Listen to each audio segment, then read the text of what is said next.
Hello student, class 10 पांचवा प्रश्न है 1B का। 225 और 60 का HCF दिया हुआ है। प्रश्न में 225 गुणते 5 माइनस 10x।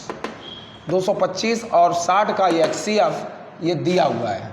225 गुणते 5 minus 10x।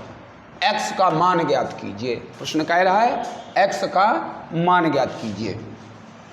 तो 225 और 60 का ये HCF दिया हुआ है x की वैल्यू के साथ, यानी x का मान आपको फिर निकालना होगा। तो पहले हम इसका HCF निकाल सकते हैं अंकगणित में पूरा। तो 225 और 60 का ये HCF निकाल लें, गुणनखंड विधि से निकाल लें या एल्गोरिथम विधि से। तो हमने गुणनखंड से निकाल लिया, 5 से भाग दिया पहले। 225 और 60 दोनों 5 से कट रहे हैं। 5 चौको 20, 2 बच गए, 55 25। 5 एकम 5, 1 बचा 10 हुआ, 5 दूनी 10। फिर दोनों 3 से कट रहे हैं। 3 एकम 3, 3 5 15 और 3 चौको 12। इसके बाद नहीं कट रहे। दोनों संख्याएं जब ना कटें वहीं ब्रेक कर देते हैं, रोक देते हैं। तो 5 और 3 से विभाज्य हुई दोनों। 5 और 3 का गुणा कराएंगे, वही इनका HCF होगा। HCF प्राप्त हुआ 5 3 15। ये भी HCF है और ये HCF दिया हुआ है। तो दोनों HCF हैं। जब दोनों HCF हैं तो दोनों बराबर होने चाहिए। तो HCF बराबर HCF। देखिए 15, एक HCF 15 है, दूसरा HCF है 225 गुणते 5 माइनस 10x। दोनों को नोट कर लिया। यक्ष का मान निकालना है, दाईं ओर लिखा हुआ है, ये ऋणात्मक है, इसे बाईं ओर लाएंगे तो प्लस का हो जाएगा 10x। इस 15 को दाईं ओर ले जाएंगे तो 225 गुणते 5 ये अपने स्थान पर रहा, 15 बाएं से दाएं गया, माइनस हो गया। तो 225 का 5 में गुणा करा लेंगे, 1125 आएगा, माइनस 15 इनको घटाएंगे, 1110 आएगा। दूर दूर लिखा है 1110 आएगा। इसके बाद 10 का भाग दे देंगे तो 0 से 0 कट जाएगी, बचेगा 111। x का मान प्राप्त हुआ आपका 111, जो कि आपका आंसर हुआ।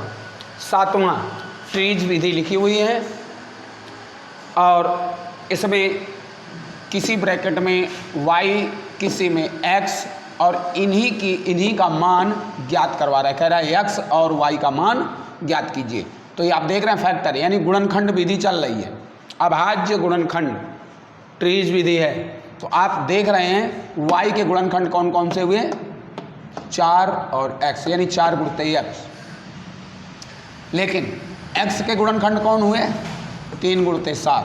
तो x का मान निकाल सकते हैं, x बराबर 3 गुणते 7, 7 त्रिका 21, x का मान आ गया। अब y का मैंने पहले बताया 4 गुणते x। y के गुणनखंड कौन कौन है, 4 और x, तो y बराबर 4x। तो y बराबर 4 गुणते x। x का मान हम निकाल चुके हैं पहले, तो x का मान रख देंगे 21।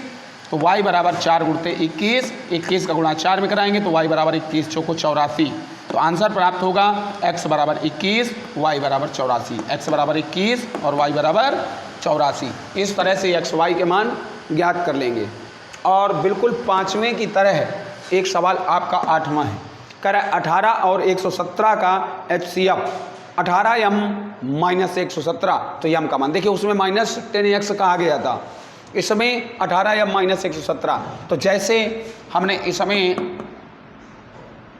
HCF दिया हुआ है उसी प्रकार दूसरा HCF निकाल लेंगे हम। तो 18 और 117 पहले 3 से दोनों विभाज्य हो जाएंगे, तिछंग 18, 3 त्रिका 9, 3 9 27। फिर 3 से 3 दूनी 6, 3 एकम 3, 3 त्रिका 9। इसके बाद नहीं विभाज्य हो रहे हैं, किसी से नहीं कट रहे हैं तो यहीं रोक देते हैं।